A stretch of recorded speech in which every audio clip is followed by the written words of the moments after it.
শিৱসাগৰ 4জন লোক গুৱাহাটীৰ পৰা অহা তেখেতসকলৰ 28 তাৰিখে আছিল গুৱাহাটীৰ পৰা আমি গুৱাহাটীৰ পৰা অহা মানুহখিনি টেষ্ট কৰিছিলোঁ টেষ্ট কৰাৰ আজি পজিটিভ আহিল তেখেতসকলক এতিয়া আমি জয়সাগৰ চিভিল হস্পিটেললৈ পঠিয়াইছোঁ গুৱাহাটীৰ পৰা যিসকল মানুহ আহি আছে তেখেতসকলক আমাৰ টেষ্ট কৰাইছে হোম কোৱাৰেণ্টাইন ৰখা হৈছে আমাৰ সকলো হেল্থ ৱৰ্কাৰ তেখেতসকলক খবৰ খাতি লৈ আছে তাৰ মাজতে 4জন পজিটিভ ওলাল আজি পজিটিভ ওলোৱাৰ পিছত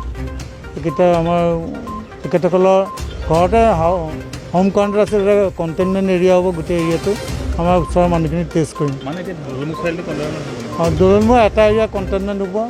তাৰপিছত হস্পিটেল ৰোডৰ এটা এৰিয়া অৰুণ বুলি এখন কাপোৰৰ দোকান আছিল তেখেতসকলে গুৱাহাটীৰ পৰা দোকানত বহা নাই বুলি কৈছে তথাপি আমি ফাৰ্ডাৰ ইনভেষ্টিগেশ্যন কাইলৈ কৰি পেলাই সকলো ঠিক কৰিম